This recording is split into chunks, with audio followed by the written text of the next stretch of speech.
போன வாரம் வந்த லோ வந்து ஒரு இம்பார்ட்டன்டான லோ. இதை பிரேக் ஆச்சுனா தான் மார்க்கெட் கீழே போகும். கோல்டு யூஎஸ் டாலருக்கும் கோல்டு இந்திய மதிப்புக்கும் ஒரு டிஃபரன்ஸ் இருந்தது. அது வந்து ஒரு நாள் வந்து டாலர் மூவே ஆகல, அந்த $10 தான் மூவ் ஆச்சு. ஆனா இந்தியாவில் பெருமளவில் ஒரே நாளில் மார்க்கெட் வந்து விலை இறங்கிச்சு. அது எதனாலனா டாக்ஸ் ரேட்டை குறைச்சனால வந்து. அதே மாதிரி ஒரு நாள் நடக்கும். தங்கம் வாங்கலாமா வேண்டாமா, அவங்களுக்கான ஒரு கேள்வி அதுதான் இருக்கும். அப்படி வாங்குறதா இருந்தால் நாங்கள் எப்போ வாங்கணும், எப்படி வாங்கணும் அப்படிங்கிற ஒரு கேள்வி வந்து எப்பவுமே சாதாரண மக்களுக்கு வந்து இருக்கும்.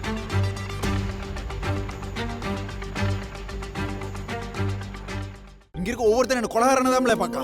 இந்த ஜெயில் மாதிரி தான்ல வெளியே உலகமும். நாம வாழணும்னா எதிர்த்து சண்டை செய்யணும். ஆச்சி மசாலா எந்த சமையலும் ருசி தேடும் ரகசியம் ₹20. ஐபிசி தமிழ் நேயர்களுக்கு வணக்கம். இன்னைக்கு நம்ம கூட சுந்தர் ரஜனன் இருக்காரு. சார் வணக்கம். வணக்கம். ஸோ இப்போ இவர்கிட்ட நம்ம என்ன பேச போகிறோம்னா, தங்கம் வந்து பார்த்தோன்னா 2019 அப்போ ஒரு புதிய ஒரு வரலாறு பதிச்சிருந்தது.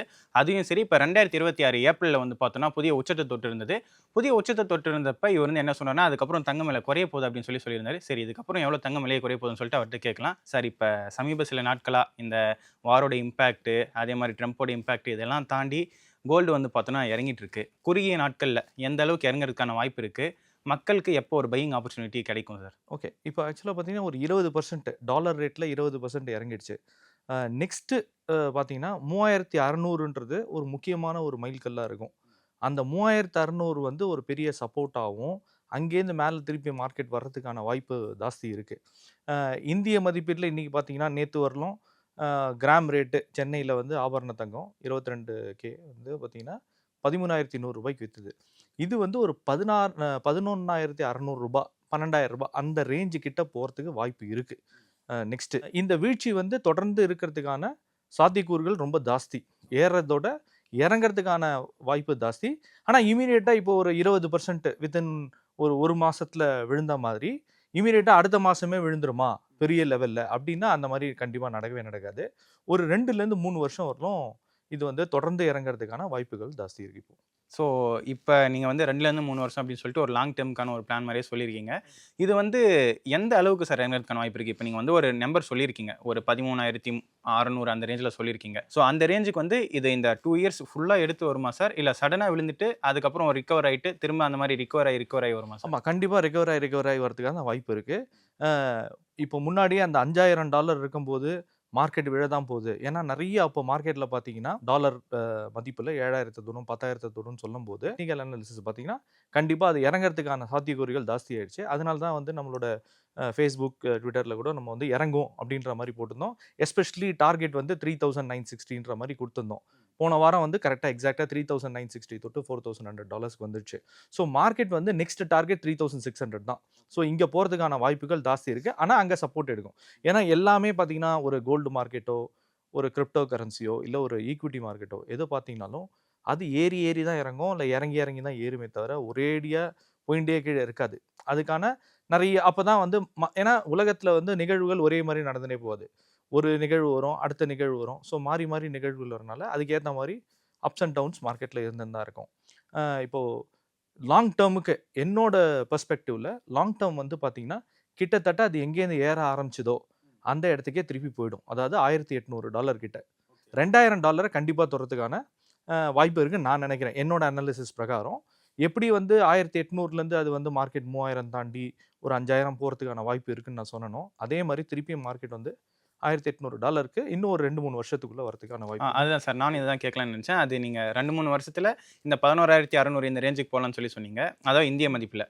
ஸோ அதே வந்து இப்போ சொல்லியிருக்கக்கூடிய நம்பர் அது பாட்டம் அவுட் ஆகுறது, அதுக்கு வந்து எக்ஸாக்டாக அப்படின்னு இல்லைனாலுமே ஒரு இத்தனை டேஸில் வந்து இல்லை இத்தனை இயர்ஸில் நடக்கிறதுக்கான வாய்ப்பு இருக்குது. ஆமாம், அப்படிங்கிற மாதிரி நம்ம சொல்லணும்னா அது எத்தனை இயராக சார் இருக்கும்? அதான் 2-3 வருஷம் தான். 2-3 வருஷம். ஆமாம், 2029க்குள்ளே இது நடக்கிறதுக்கான வாய்ப்பு ஜாஸ்தி இருக்குது. அப்போது 11,600 கிராம் விலை அப்போ 10,000 கீழே போய் ஒரு 8,000 வரலும் போகிறதுக்கான. இப்போ பார்த்தீங்கன்னா தங்கம் ஏறும்போது $1,800 ஏறும்போது 2023 அப்போது நம்மளோட கிராம் ரேட் வந்து ஒரு 5,000-6,000 இருந்தது. 5,700 to 6,000 கிட்ட இருந்தது. இப்போ திருப்பி அதே நிலைமைக்கு போகுமா இந்திய மதிப்பீட்டில் அப்படின்னா அதுக்கான வாய்ப்பு ரொம்ப கம்மி. ஏன்னா இந்தியர்களுக்கு அந்த வாய்ப்பு கிடைக்காது. டாலரில் தான் மார்க்கெட் திருப்பி $1,800 போகுமே தவிர இந்தியாவில் எனக்கு தெரிஞ்சு நம்ம ஆபரண தங்கத்தோட விலை வந்து அவ்வளோ வீழ்ச்சியை காண்றதுக்கான வாய்ப்பு கிடையாது. அது வந்து ஒரு $8,000 அந்த ரேஞ்ச் வரல தான் வரதுக்கான வாய்ப்பு இருக்கு. இவ்வளோ நேரம் நம்ம பேசினது எல்லாமே வந்து பார்த்தோன்னா மக்களுக்கு வந்து எப்படி இருக்குன்னா கடைசியாக மிக்ஸி ஓடுமோ ஓடாதா அப்படிங்கிற மாதிரி தான் கேட்பாங்க. தங்கம் வாங்கலாமா வேண்டாமா அவங்களுக்கான ஒரு கேள்வி அதுதான் இருக்கும். அப்படி வாங்குறதா இருந்தால் நாங்கள் எப்போ வாங்கணும் எப்படி வாங்கணும் அப்படிங்கிற ஒரு கேள்வி வந்து எப்பவுமே சாதாரண மக்களுக்கு வந்து இருக்கும். ஸோ அவங்களுக்கு புரியுற மாதிரி நம்ம சொல்லணும்னா தங்கம் அவங்க எப்படி வாங்கலாம், இது ஒரே அடியாக விலை குறைஞ்சிடும்னு சொல்லிட்டு வெயிட் பண்ணலாமா, இல்லை அது விலை குறையட்டும், நான் வந்து ஒரு பக்கம் என்னுடைய சேவிங்ஸ்க்கு வந்து ஒரு பகுதியை நான் வந்து தங்கத்தில் வந்து சிஸ்டமேட்டிக்காக போட்டுட்டு வரலாமா அப்படின்ற ஒரு மாதிரியான கேள்விகள் இருக்கும். அதுக்கான பதிலை நம்ம என்ன சார் சொல்லலாம்? இப்போ வந்து நான் 2 விதமான மக்களை பார்ப்பேன். ஒண்ணு வந்து சாமானிய மக்கள். அவங்க வந்து இந்த மாரி அனலிசிஸ் பண்ண தெரியாது. டேட்டாவ பார்க்க தெரியாது.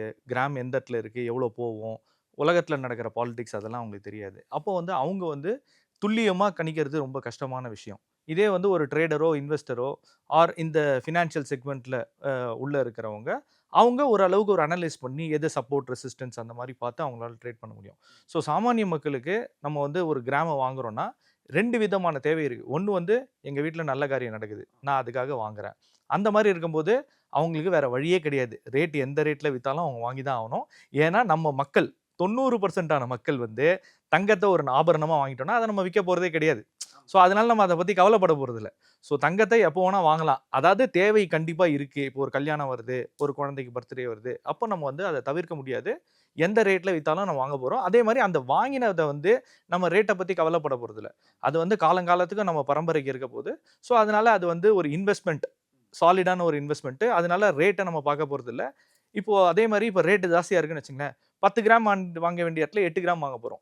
ரேட் டிஃபரன்ஸ்னால நம்மளோட வாங்குற பவர் கம்மியாகும். கிராம் கணக்கு கம்மியாகுமே தவிர, நம்ம எவ்வளோ காசு இருக்கோ அந்த காசுக்கு தான் நம்ம கோல்டு வாங்க போறோம். ஸோ அதனால அத பத்தி கவலை கிடையாது. ஆனா சேமிப்பு திட்டமா இப்போ நான் வந்து என் குழந்தை இருக்கு. என் குழந்தைக்கு கல்யாணம் பண்ணணும் ஒரு 10 வருஷம், 20 வருஷம் கழிச்சு. அப்போ நான் சேமிப்பு திட்டமா நான் அத எடுத்துட்டு வரேன்னா, அப்போ அவங்க வந்து என்ன பண்ணணும்னா, ஒரு 20% டவுன் ஆகும்போதும் அவங்க இன்வெஸ்ட் பண்ணணும். எக்ஸாம்பிள் இப்போ வந்து மார்க்கெட் வந்து ஒரு இந்திய மதிப்பீட்ல பார்த்தீங்கன்னா, சென்னையில 16,000 பிளஸுக்கு போச்சு ஒரு கிராமோட விலை. அப்போ இப்போ 13,000 ஒரு ரூ. 3,000 கிராமுக்கே கம்மியாயிடுச்சு. ஸோ அவங்க என்ன பண்ணணும்னா, ரூ. 12,000 குறைஞ்சா ஒரு இன்வெஸ்ட்மென்ட். ரேட் 12,000க்கு வந்துச்சுன்னா ஒரு இன்வெஸ்ட்மென்ட். ஒரு கிராம்ல வாங்கலாம். இல்ல 11,000 அதாவது ரூ. 2,000 ஒரு கிராமுக்கு குறையுது அப்படின்னா, ஒரு 11,000 நான் சொன்ன மாரி முன்னாடியே 11,600ன்றது ஒரு முக்கியமான நம்பர். இத வந்து மக்கள் வந்து மனசுல வச்சுக்கலாம். ஸோ 11,600 வந்துச்சுன்னா, கண்டிப்பா ஆப்பர்ச்சுனிட்டி மிஸ் பண்ணக்கூடாது. அங்க வாங்கணும். அதே மாரி அதுக்கப்புறம் உடனே 10,000 வந்துச்சா வாங்கணும், 7,000 வந்துச்சா வாங்கணும் அப்படி கிடையாது. 11,600 விட்டுட்டாங்கன்னா, 8,000 வரும்போது கண்டிப்பா வாங்கணும். அந்த ஆப்பர்ச்சுனிட்டிய மக்கள் மிஸ் பண்ணவே கூடாது. ஏன்னா, ஒரு கிராம் 8,000 வரும்போது, அது கொஞ்ச நாளைக்கு தான் அந்த இடத்துல நிக்கும். ஏன்னா ஃபாஸ்ட்டா மூவ் ஆகி திருப்பி ஃபாஸ்ட்டா ஏறிடும். இப்போ சிலருக்கு வந்து ஒரு கேள்வி இருக்கும் சார். நீங்க வந்து ஃபர்ஸ்ட் அந்த 11,600ல வந்து வாங்கலாம்னு சொல்லிட்டு சொன்னீங்க. அதுக்கப்புறம் 8,000 வரும்போது வாங்கலாம் அப்படின்னு சொல்லி சொன்னீங்க. 11,600 இருக்கிறப்ப நான் வாங்கணும் அப்படின்னு சொல்லிட்டு, இல்ல 8,000 வரப்போகுதுல்ல, நான் ஏன் 11,600ல வாங்கணும் அப்படின்ற மாரி சிலர் வந்து வாங்காம போறதுக்கான ஒரு வாய்ப்பும் இருக்கு. இன்னும் விலை குறையும் அப்படின்னு சொல்லிட்டு எதிர்பார்த்து. அந்த ஒரு சைக்காலஜி வந்து கரெக்ட்டா இருக்குமா சார்? நமக்கு இந்த மாரியான இன்வெஸ்ட் பண்ணக்கூடியவங்களுக்கு? ஆமா. ஏன்னா அது வந்து லாங் டெர்ம். நம்ம வந்து 11,600ல வாங்கினா, அது அடுத்த 10 வருஷத்துக்கோ, 20 வருஷத்துக்கோ தான் நம்ம வாங்க போறோம். அதனால ரேட்ட பத்தி அப்போ ரொம்ப கஷ்டப்பட முடியாது. ஏன்னா வந்து நான் சொன்ன மாரி மக்கள் வந்து இத போய் டெய்லி அனலைஸ் பண்ணி எந்த இடத்துல சப்போர்ட் இருக்கு, அந்த மாரிலாம் பார்க்க முடியாது. அப்போ 2டே நம்பர் தான். 11,600 இன்னொன்னு வந்து அரவுண்ட் 8,000 ரூப்பீஸ். இல்ல டாலர்ல மதிப்பீட்ல பார்த்தீங்கன்னா, ரூ. 2,000 கீழ போச்சு. ரூ. 1,800 கிட்ட வந்துச்சுன்னா, கண்டிப்பா அந்த ஆப்பர்ச்சுனிட்டிய மிஸ் பண்ணவே கூடாது.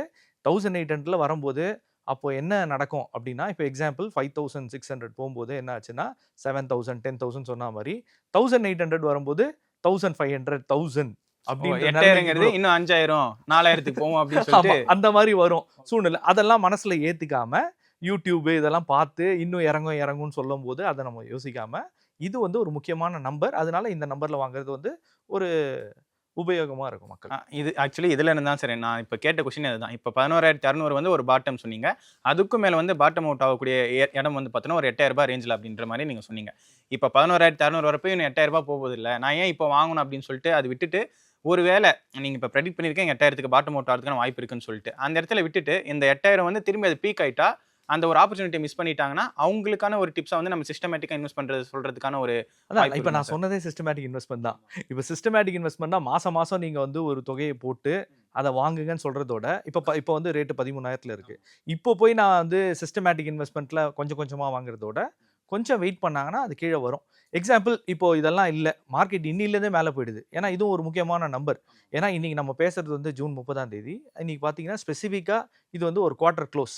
இந்த க்ளோஸ்க்கு கீழ அதாவது போன வாரம் வந்த லோ வந்து ஒரு இம்பார்ட்டன்ட்டான லோ. இத பிரேக் ஆச்சுனா தான் மார்க்கெட் கீழயே போகும். இத பிரேக் ஆவாத வரலும் மார்க்கெட் கீழ போறதுக்கான வாய்ப்பு ரொம்ப கம்மி. ஸோ டெக்னிக்கல் அனாலிசிஸ் பிரகாரம் போன குவார்ட்டர் அதாவது இந்த குவார்ட்டர் முடிய போற தேதியில என்ன லோ வந்துச்சோ இந்த ரேட்டுக்கு கீழ போணும் அடுத்த குவார்ட்டர்ல. போச்சுனா தான் கீழ போகுமே தவிர, இல்லன்னா மார்க்கெட் கீழ போவாது. மேல தான் போறதுக்கு வாய்ப்பு இருக்கு. சரி, இப்ப மேல போயிடுச்சு. அப்படியே போயிட்டே இருக்குமான்னு சொன்னா இல்ல. ஏன்னா $5000 வரும்போது, டாலர் ரேட்ல 5000மோ, இல்ல நம்ம ரேட்ல 15,500க்குள்ள 15லேருந்து 15,500க்குள்ள கிராம் ரேட் வரும்போது, ஒரு அடுத்த உச்சமா இருக்கலாம். புது உச்சத்த தொடாது. அடுத்த உச்சமா இருக்கலாம். இப்போ நான் சொல்ற ஒரே ஒரு அட்வைஸ் என்னன்னா, இன்வெஸ்ட்மென்ட்டா வாங்கினவங்க எல்லாருமே அந்த இடத்துல அந்த இன்வெஸ்ட்மென்ட்டா அவங்க வெளில வந்துரணும். ஏன்னா, அது திருப்பியும் அடுத்த உச்சத்த தாண்டிச்சுனா வேணா திருப்பி வாங்கலாமே தவிர, உச்சத்துக்கிட்ட போம்போது ப்ராஃபிட் புக்கிங் தான் ஒரு நல்ல விஷயமா இருக்கும். இப்போ யாராவது தங்க கிராம் வாங்கி வச்சு, இப்போ நான் வந்து ஒரு ₹2 லட்சம் வச்சிருந்தேன். வாங்கினேன். ஒரு 4 லட்சம் மாறும் அப்படின்னு நெனச்சவங்களுக்கு அந்த இடத்துல ₹4 லட்சம் வந்துச்சுன்னா, அவங்க ரெட்டிப்பாயிடுச்சு. 2 டைம்ஸ் வந்துடுச்சு ப்ராஃபிட்னால அவங்க வந்து வெளில வந்துரலாம். கண்டிப்பா வெளில வரணும். அதுதான் என்னோட சஜஷன். ஏன்னா, அங்க உட்டாங்கன்னா திருப்பி மார்க்கெட் இறங்குறதுக்கான வாய்ப்பு திருப்பி வரதுக்கு வாய்ப்பு. ஏன்னா, இத வந்து டெய்லி போய் அவங்களால அனலைஸ் பண்ண முடியாது. ஸோ இந்த துறை சார்ந்த நிபுணர்கள் யாராவது கணிச்சு சொல்லியிருந்தா, இப்ப என்ன மாரி நான் சொல்ற மாரி யாராவது சொல்லியிருந்தாங்கன்னா, அந்த ரேட்ல வரது ரொம்ப நல்ல விஷயம். Okay sir. இப்ப நீங்க வந்து இந்த அமௌண்ட் வந்து இந்த ரேஞ்சுக்கு போவும், இப்படி வரும் அப்படிங்கிற மாரி பிரெடிக்ட் பண்றத சொல்லியிருக்கீங்க. இது வந்து மக்கள் தெரிஞ்சுக்கணும்னா, அவங்களுக்கு எந்த மாதிரியான ஒரு ஆப்பர்ச்சுனிட்டி சார் இருக்கும்? அவங்க எப்படி சார் தெரிஞ்சுக்க முடியும்? அதான் இப்போ வந்து பார்த்தீங்கன்னா, இந்த உலகம் வந்து டிஜிட்டல் உலகம். இது வந்து 1980லயும் இதே மாரி நடந்தது. ஒரு ஸ்பீடா மேல ஏறி திருப்பி அது வந்து 2000 கிட்ட வரும்போது ஒரு 20 வருஷத்துல. அந்த டைம்ல 20 வருஷத்துல தான் இறங்கிச்சு. அப்போ வந்து மீடியா கிடையாது. ஸோ மக்கள் வந்து அவ்வளோ பெரிய பரபரப்பு இருக்காது. கோல்டு விலை ஏறுது, இறங்குதுன்ற மாரி தான் இருக்குமே தவிர, ரொம்ப பெருசா இருக்காது. ஆனா இப்போ மீடியா ஹைப் இருக்கு. நெறைய கம்யூனிகேஷன் பார்க்குறாங்க. மக்கள் Instagram, YouTube இதெல்லாம் பார்க்கறனால, நெறைய ஃபோமோ அதாவது ஃபோமோனா ஃபியர் ஆஃப் மிஸ்ஸிங் அவுட். மேல போன உடனே ரீட்டெயிலர்ஸ் மேல போய் சாமானிய மக்கள் வாங்குறதுக்கான வாய்ப்பு ஜாஸ்தி இருக்கு. ஏன்னா, மிஸ் பண்ணிடுவோமோ! விலை இன்னும் ஏறிடுமோ! 7000 சொல்றாங்களே, 10,000 சொல்றாங்களே, அங்க போயிட்டா என்ன பண்றது? அப்படின்ற ஒரு பயம் இருக்கும். ஸோ அத பயப்படாம அ நெறைய இப்போ ஆக்சுவலி நீங்க 7,000, 10,000 சொன்ன நம்பர் வந்து அமெரிக்கா டாலர்ல. இந்தியா மதிப்புல வந்து ஆமா. நம்ம பார்த்தோம்னா ஆமா. 15,000, 20,000 20,000 ஒரு கிராம் 20,000 தொடும், 25,000 தொடும்லாம் கூட சொல்லியிருந்தாங்க. சில்வர் வந்து நெறைய போகும்ன்ற மாரி சொல்லியிருந்தாங்க. ஸோ இப்போ வந்து திருப்பியும் கிராம் வந்து 15,000, 15,500 வரும்போது விக்கிறது தான் நல்ல சூழ்நிலை. திருப்பி எப்போ வாங்கணும்னா, அது புது உச்சத்த 17,000 கிட்ட போய் ஒரு உச்சத்த தொட்ட உடனே, ஏன் உச்சத்த தொட்ட உடனே வாங்கணும்? ஹையர் பிரைஸ்ல ஏன் வாங்கணும் அப்படின்னு நான் சொல்றேன்னா, இப்போ வந்து ரூ. 10,000 இருந்துச்சு. ரூ. 10,000 இருக்கும்போது டக்குன்னு 10லேருந்து 15,000 சீக்கிரமா ஒரே வருஷத்துல தொட்டுச்சு. அதே மாரி 17,000 போகும்போது இன்கேஸ் போயிடுச்சு. 17,000 போயிடுச்சுன்னா, 17லேருந்து 20ஓ, 22ஓ அடுத்த ஒரு 20%, 30% வந்து வெகு விரைவில் அ அ போறதுக்கான வாய்ப்பு இருக்கு. அதனால தான் அங்க போய் வாங்கணும்னு சொல்றேன். இல்லன்னா மேல போய் கொஞ்ச நாள் நின்னுட்டு திருப்பி அது ஸ்லோவா கீழ இறங்கிடும். அதனால தான் அந்த வந்துச்சுன்னா, ப்ராஃபிட்ல இருந்தா புக் பண்ணணும் கண்டிப்பா. ப்ராஃபிட்ல இல்ல நான் அங்க தான் வாங்கினேன் அப்படின்னா, கொஞ்சம் வெயிட் பண்ணி சில ஆலோசனை கேட்டு அதுக்கப்புறம் தெரிஞ்சவங்க கிட்ட நல்ல விஷயம் தெரிஞ்ச டெக்னிக்கல் அனலிஸ்ட் ஆலோசனை கேட்டு அவங்க அதுக்கேத்த மாரி பண்ணணும். Okay sir. இப்ப இது எல்லாத்தையும் தாண்டி நீங்க வந்து டாலருக்கும், இந்திய ரூபாய்க்கும் நடுவுல இருக்கக்கூடிய அந்த டிஃபரன்ஸஸ் பத்தி கோல்டோட பிரைஸ நீங்க பார்த்து அதுக்கேத்த மாரி சொன்னீங்க. இப்ப வந்து பார்த்தோம்னா, இந்தியாவுல அத தாண்டி சில ஃபேக்டர்ஸ் வந்து டிசைட் பண்றதுக்கான சாத்தியக்கூறுகள் இருக்கு. இப்ப நமக்கு இம்போர்ட் டியூட்டியா இருக்கலாம். இல்ல இங்க இருக்கக்கூடிய அந்த எக்கனாமிக் சினாரியோஸா இருக்கலாம். ஸோ இந்த பேஸ் பண்ணி நம்ம ஷார்ட் டெர்ம்ல எந்த மாரி சார் பிளான் பண்ணலாம்? இப்ப என்னன்னா நிதி அமைச்சர மாத்துறதா சொல்றாங்க. ஆ, ஸோ அது அந்த வந்து மாரியான இல்ல விஷயங்கள். அதான் இந்தியா வந்து நமக்கு பெருசா ஆஸ் பர் கோல்டு இதுல வந்து இந்தியால மாற்றங்கள் அதாவது ஃபினான்ஸ் மினிஸ்ட்ரியில வர மாற்றங்கள் விலை ஏற்றம் இது ஏன்னா இது வந்து கரன்சிக்காக இப்போ ஒரு டாக்ஸ் ரேட் இன்க்ரீஸ் பண்ணியிருக்காங்க. ஸோ இது எப்போ ஏறும் இறங்கும்னு தெரியாது. முன்னாடி கூட அதே மாதிரி ஒரு வாட்டி ஆச்சு. ஒரு 2-3 வருஷத்துக்கு முன்னாடி என்ன ஆச்சுன்னா, கோல்டு யுஎஸ் டாலருக்கும் கோல்டு இந்திய மதிப்புக்கும் ஒரு டிஃபரன்ஸ் இருந்தது. அது வந்து ஒரு நாள் வந்து டாலர் மூவே ஆகல. ஒரு ₹10 அந்த $10 தான் மூவ் ஆச்சு. ஆனா இந்தியால பெருமளவுல ஒரே நாள்ல மார்க்கெட் வந்து விலை இறங்கிச்சு. அது எதனாலனா ரேட்ட குறைச்சாங்க. டாக்ஸ் ரேட்ட குறைச்சனால வந்தது. அதே மாரி ஒரு நாள் நடக்கும். அது என்னைக்கு நடக்கும்னு நம்மளால பிரெடிக்ட் பண்ண முடியாது. ஏன்னா இது வந்து கவர்மெண்ட்டோட கையில இருக்கக்கூடிய இருக்கு. அதனால அத நம்ம பிரெடிக்ட் பண்ண முடியாது. ஒண்ணே ஒண்ணு கோல்டு விலை ஏறுமா இறங்குமான்றது டோட்டலா டிபெண்ட்ஸ் ஆன் யுஎஸ் இன்ஃப்ளேஷன். அதனால வந்து ஒரு ஃபெட் ரேட் கட்டோ இல்ல ரேட் இன்க்ரீஸோ இது வரதுக்கான வாய்ப்பு. ஏன்னா இப்ப பார்த்தீங்கன்னா இன்ஃப்ளேஷன் ஜாஸ்தி இருந்தது. க்ரூட் ஆயில் விலை வந்து ஜாஸ்தியா போச்சு. இப்ப எங்கேருந்து ஏறிச்சோ கிட்டத்தட்ட ஒரு $60லேருந்து $112 வரலும் போச்சு. நான் ஒரு $43 மேல போச்சு ஒரே மாசத்துல. இப்போ அதே இடத்துக்கு திருப்பி வந்துச்சு. ஆல்மோஸ்ட் பக்கம் வந்துருக்கு சார். இல்ல அது கீழே போயிடுச்சு. எந்த இடத்துல இருந்து ஏற ஆரம்பிச்சதோ $69 ஏற ஆரம்பிச்சது. போன வாரம் $68 தொட்டுருச்சு. ஸோ எந்த இடத்துல ஏறிச்சோ அதே இடத்துக்கு கீழே வந்துச்சு. கோல்டும் இது வந்து உடனே பண்ணாது. கோல்டு கொஞ்ச நாள் கழிச்சு பண்ணுன்றது தான் என்னோட கணிப்பு. Okay sir. ஸோ இப்போ ஃபெட் ரேட் கட் வந்து பண்ணுறதுக்கான ஒரு சினாரியோ இருக்கிற மாதிரி வந்து பல நியூஸஸ் வந்து நம்ம பார்க்க முடியாது. அவங்க ரேட் கட் பண்ணிட்டாங்கன்னா கோல்டு வந்து திரும்ப விழுறதுக்கான வாய்ப்புகள் இருக்காது. இப்போ ரேட் கட் பண்ணுவாங்களான்றதே ஒரு கொஸ்டின் மார்க்ல வருது. ஏன் சொல்றேன்னா ரேட் கட்டுக்கான முக்கிய காரணம் வந்து இன்ஃப்ளேஷன். அந்த இன்ஃப்ளேஷன் வரதுக்கான முக்கிய காரணம் க்ரூட் ஆயில் பிரைஸ் மேலே போச்சு. இதுக்கு முன்னாடி வந்து பார்த்தோன்னா ரெசிப்ரோக்கல் டாரிஃப் இருந்தப்பையும் அந்த ஒரு இது வந்து இருந்தது இல்லை சார். அங்கே வந்து அமெரிக்காவுக்கு வரக்கூடிய இறக்குமதி செய்யப்படக்கூடிய பொருட்கள் வந்து போதுமான அளவுக்கு வந்து அவங்க இறக்குமதி செய்ய முடியல இந்த ரெசிப்ரோக்கல் டாரிஃப்னால. ஸோ கூடவே வந்து பார்த்தோன்னா அங்கே அவங்களுக்கான பொருட்களுக்கான பற்றாக்குறையும் இருந்தது அப்படிங்கிற விஷயங்கள் வந்து அந்த சமயத்தில் நம்ம பார்த்தோம். அந்த ரெசிப்ரோக்கல் டாரிஃப்கான அந்த ஒரு நியூஸஸ் வந்து தொடர்ந்து ட்ரம்ப் எல்லா கண்ட்ரிஸ் மேலேயும் போட்டுலாம் நடுவில் இந்த வாரில் போயிட்டு அவர் பிஸி ஆகிட்டாரு. வாரம் முடிச்சு திரும்பி இந்த பக்கம் வந்துட்டாருன்னா திரும்ப இந்த மாதிரி அவர் ஏதாச்சும் பண்ணுறக்கூடிய சமயத்தில் அந்த இன்ஃப்ளேஷன் இன்னமும் அந்த நீடிக்கிறதுக்கான வாய்ப்பு இருக்குல்ல சார்? நான் சந்தையை வந்து எப்படி பார்க்குறேன்னா அது வந்து அப்பார்ட் ஃப்ரம் த தங்க சந்தையோ இல்லைனா வந்து பங்கு பங்கு சந்தையோ எந்த சந்தையாக இருந்தாலும் சரி, கிரிப்டோ கரன்சியாக இருந்தாலும் சரி, எப்படி பார்க்குறேன்னா முதல்ல எது நடக்கணுமோ அது நடந்துரும். பிரைசிங் வந்து ஆல்ரெடி அதுல அட்ஜஸ்ட் மார்க்கெட் வந்து கியூக்கரா ரியாக்ட் பண்ணிடுவோம் அப்படின்னு சொல்லி நியூஸ் வந்து பின்னாடி தான் வரும். இப்போ நம்ம யானை வரும் முன்னே மணி ஓசை வரும். ஆமாம் அந்த மாதிரி தான். அந்த மணி ஓசை வரும் முன்னே யானை வரும் பின்னே. மணி யானை வரும் பின்னே மணி ஓசை வரும் முன்னே அப்படின்னு சொல்லியிருக்காங்க. ஸோ இது வந்து எப்படின்னு பார்த்தீங்கன்னா நியூஸ் வரத்துக்கு முன்னாடியே அது நடந்து முடிஞ்சிடும். ஸோ இப்போ கூட பார்த்தீங்கன்னா நான் சொன்னது ஏப்ரல் மாதம் சொன்னேன் இந்த மாதிரி ப்ரைஸ் இறங்க போகுதுன்னு. அப்போ பெருசாக யாரும் பேசல. ஆனால் இப்போ நான் சொன்னதை பற்றி பெருசாக பேசல. இப்போ ஒரு 10-15 நாளா மார்க்கெட் விழுந்த உடனே 20% விழுந்தா மீடியாவில் ரொம்ப ஜாஸ்தி பரபரப்பாக பேசக்கூடிய விஷயமா தங்கம் வந்து விலை ஏற்றமா இறங்குமா இந்த இடத்துல வாங்கலாமான்றதை பேசுகிறோம். ஸோ இது மாதிரி தான் இறங்கினோன்னு தான் பேசுவோம். இப்போ இந்த ரேட் கட் கூட ரேட் கட் பண்ணுவாங்க, இன்னும் பண்ணலை, பண்ணுவாங்க, ரேட் இன்க்ரீஸ் பண்ணுவாங்க அப்படின்றதுனால கட்டில் ரேட் இன்க்ரீஸ் பண்ணுவாங்கன்ற ஒரு காரணத்துக்காக தான் வந்து பார்த்தீங்கன்னா கோல்டு வந்து இறங்க ஆரம்பிச்சுது. ஆல்ரெடி அது இன்க்ரீஸ் பண்ணுறதுக்கு முன்னாடியே இறங்கிடுச்சு. ஏன்னா அது ஒரு அசம்ஷன் தான். இந்த ஏன் இன்ஃப்ளேஷன்னால ரேட் இன்க்ரீஸ் பண்ணுவாங்க, கோல்டு வந்து இறங்கும் அப்படின்னு அது ஆல்ரெடி ஃபேக்டர் ஆயிடுச்சு இந்த ப்ரைஸில். நாளைக்கு இந்த க்ரூட் ஆயிலை பற்றி பேசும்போது நடுவில் என்ன பேசினேன்னா க்ரூட் ஆயில் விலை இறங்கிடுச்சு. இந்த இன்ஃப்ளேஷனுக்கு முக்கிய காரணம் வந்து க்ரூட் ஆயிலாக இருந்தது. இப்போ சமீபத்தியத்தில் நமக்கு ஷார்ட் டைமில் எங்கேருந்து ஏறிச்சோ அந்த இடத்துக்கே வந்தனால இப்போ இன்ஃப்ளேஷன் ஈஸாகிறதுக்கு வாய்ப்பு இருக்குது. ஸோ அடுத்த 2 மாதத்தில் ஸோ செப்டம்பர் அக்டோபரில் ஏற்றணும்னு நினச்ச இதை வந்து ஏற்றாமல் நான் அப்படியே வைக்கிறேன், ரேட்டு இன்க்ரீஸ் சேஞ்ச் இல்லை அப்படின்னு சொல்லிட்டாலே கோல்டு கொஞ்சம் மேலே போகிறதுக்கு வாய்ப்பு இருக்குது. இப்போ நான் சொன்ன விஷயம் என்னென்னா இந்த 5000 போகிறதுக்கு வாய்ப்பு இருக்குன்னு சொன்னேன் இல்லையா டாலரில், அதுதான் அந்த காரணத்தை ஒட்டி தான் இது வரதுக்கு வாய்ப்பு இருக்குது. ஸோ இந்த மாதிரி ஒரு சீனரியோவில் தான் கோல்டு ரேட்டு ஏற 5000 ரூபாய் அப்படிங்கிறது வந்து பார்த்தோம்னா நம்ம டாலர் வேல்யூல பேசிட்டு இருக்கோம். அது நம்ம இந்தியன் 15,000 கிராமுக்கு 15,000 ரூபாய் அப்படின்ற ரேட்டு. ஸோ இது வந்து எப்போ வரும்னா செப்டம்பர் அக்டோபரில். எஸ்பெஷலி இன்னொரு முக்கியமான காரணம் இருக்குது. நம்ம ஆஸ் பர் தீபாவளி சீசனில் பார்த்தீங்கன்னா எப்பயுமே கோல்டோட விலை ஏறும். ஸோ இது வந்து ஒரு பாட்டமாக இருந்து நான் சொன்னேன் இல்லையா இது குவார்ட்டர் க்ளோஸ் அப்படின்ற மாதிரி. ஸோ இது ஒரு பாட்டமாக எடுத்தேன்னா அடுத்த 2-3 மாதத்துக்கு கோல்டு ஏறதுக்கான வாய்ப்பு இருக்குது. ஏறிச்சுன்னா தீபாவளி நேரத்தில் கண்டிப்பாக கோல்டை வந்து நம்ம இன்வெஸ்ட்மெண்ட் பண்ண கோல்டை வந்து நம்ம விற்று அதில் வந்து லாபத்தை சம்பாதிக்கிறது தான் ஒரு நல்ல இதுவாக இருக்கும். Okay sir.